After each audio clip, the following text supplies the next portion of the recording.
We all value our friendships, and most of us make friends throughout our lives. But for people with disabilities, that can be a lot harder to maintain a friendship, especially as adults. And that's one of the findings in a report released just last week by Snowdon.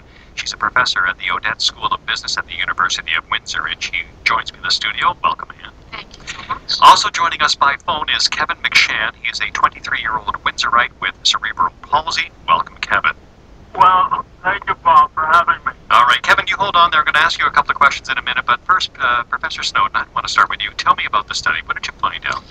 This study, we spoke with communities across Canada and parents and children and youth with disabilities, and they shared with us some of their experiences and challenges. And there's no question, one of the findings in the study is that as children get older and move through the school system, they find over time they have fewer friends, that it's harder to spend time with friends. They spend less than 2 hours a week often with their peers. And from a health perspective, we know that friends, and for all of us, are really a very important part of our communities. They, as one youth shared with us, friends make me happy. So this is a concern.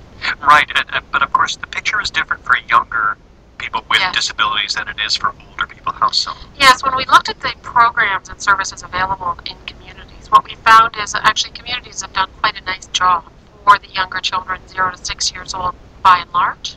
But when you look at programs and services for children who are older, into the teenage years and young adulthood, there are far fewer opportunities for them to be actively engaged in a meaningful way in their community.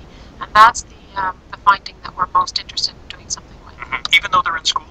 Even though they're in school, many children find that their friends stop calling. It's harder to find time where you build and you can support those friendships in the community. There's fewer opportunities to get involved in things in the community for older children, and families share with us that it can be a very sad and very stressful time. I would imagine. And then after the school age, a completely different picture. After the school age, and that tends to be, children can be in the school system upwards of age 21, 22, depending on the school board.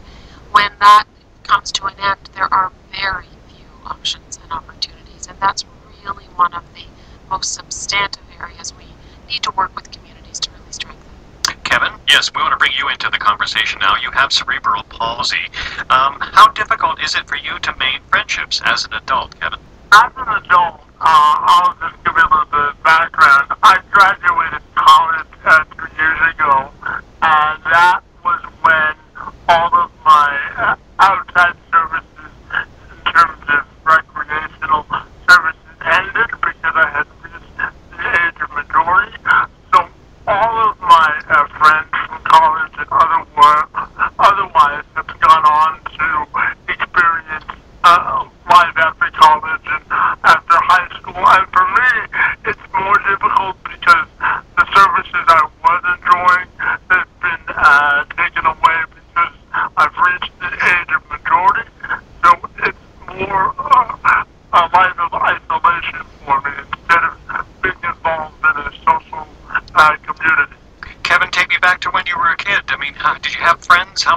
What was your friendship situation like when you were younger? When I was younger, I had a whole gaggle of friends because I found the more relationship that I formed, the bigger my network of support would be. And I consider myself to be an outgoing person, so I had no problem making friends when I was younger. And in high school, much the same story, I would imagine. Much the same story because I had the services that Anne was just talking about, and as I grew older, of course, as Anne referenced in the report, it's becoming more difficult to maintain a healthy level of socialism, I guess. And those programs that you were talking about, Kevin, that you took advantage of up until the age of 21, you're 23 now? That's correct. And so those programs you took advantage of, that provided you social interaction, but why didn't the friendships maintain after those programs ended? I think because people move away, and it becomes more difficult for me because I'm not permitted the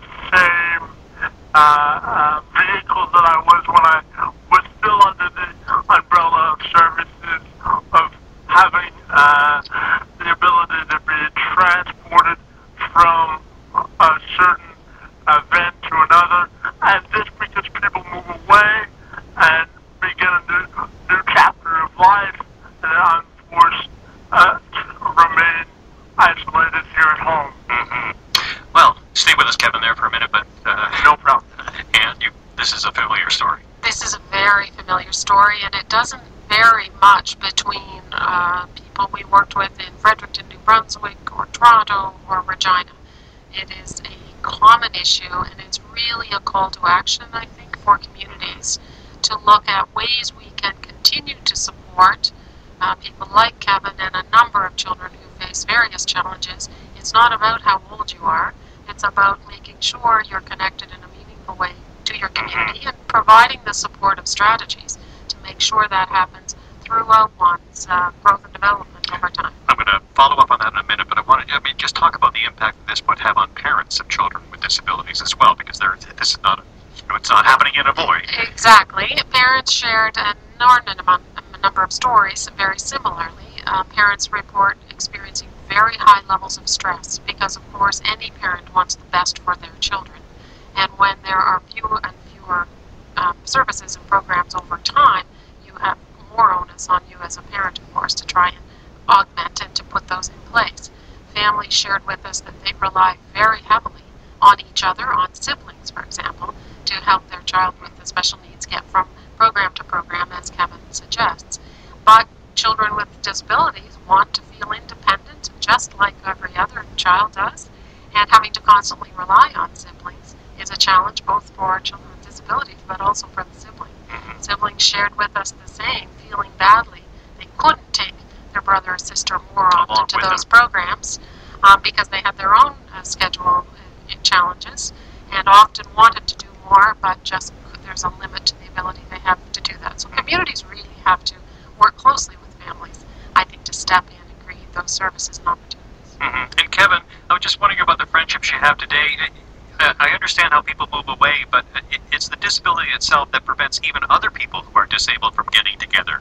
Yeah, that's true, because most people after the age of the majority, most of the financial assistance they have for home modification, and if the needs change within that particular individual, the financial funding often ends when you're 18 or 21. So it was, like Anne said, a more stressful burden on the parents because their children, they're isolated at home and they're not involved in the community because the resources have dried up.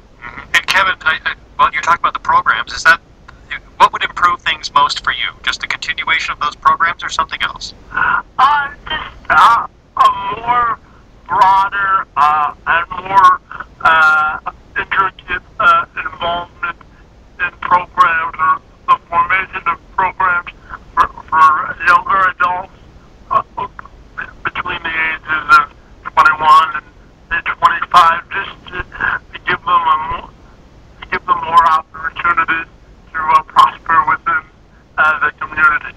And is that the only answer?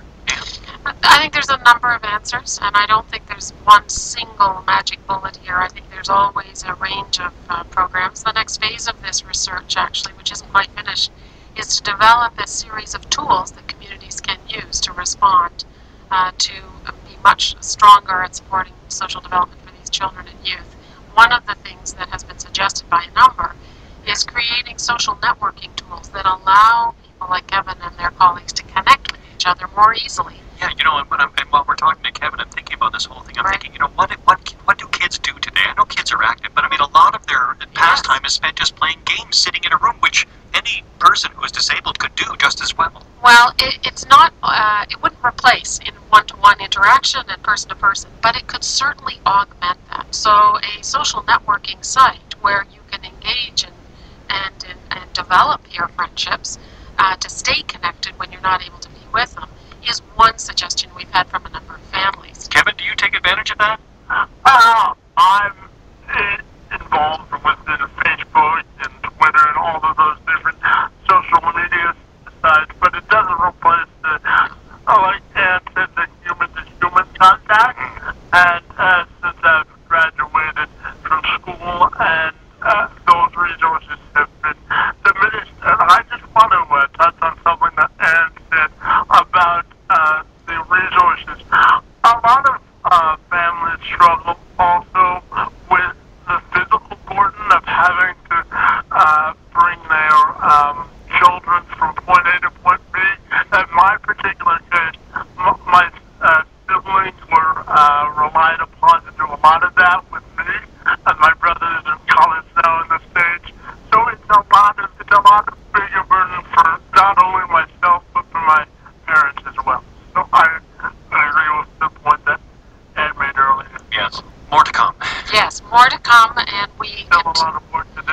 there's a lot of work to do, but I must say we have tremendous interest from a number of communities across Canada. They want to do better. They want to work together in terms of making our communities much stronger in supporting children and youth with special needs and disabilities of all types, and that is really one of the primary objectives of the study.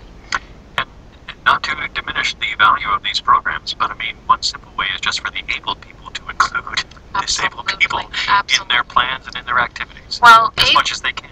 Able children and youth have much to learn and about how to engage children with a variety of challenges. We are all much stronger and much richer for that experience, but we need to help them do that. It is not just a natural thing that happens by itself. It's the uncomfortableness they've got to get over first, and then to learn how can I incorporate or include my friend. And to experience firsthand the incredible rewards of doing so. Kevin, you wanted to add something? I just wanted to say it's important for able-bodied people also to eliminate the attitudinal barrier, because I feel that in many cases that people with non-disabilities are hesitant to include because they're afraid to include because of the attitudinal stereotypes, and I think that's one of the biggest burdens we also have to overcome. Everyone with disability has their own story to tell, and they just need the platform to tell it. Kevin, thanks very much for joining us this afternoon. My pleasure, Bob. All right, bye-bye now. Bye-bye. And Ann Snowdon, thank you very much. Thank you. You've got it's an important thing. You've got a lot of work to do. We do, but onward and upward, as I say. All right, thanks again for coming in. Thank you. I've been speaking with Ann Snowdon and Kevin McShan. Ann Snowdon is a professor at the Odette School of Business and the lead author of the report, Strengthening Communities for Canadian Children with Disabilities, and Kevin McShan is a Windsorite with cerebral palsy.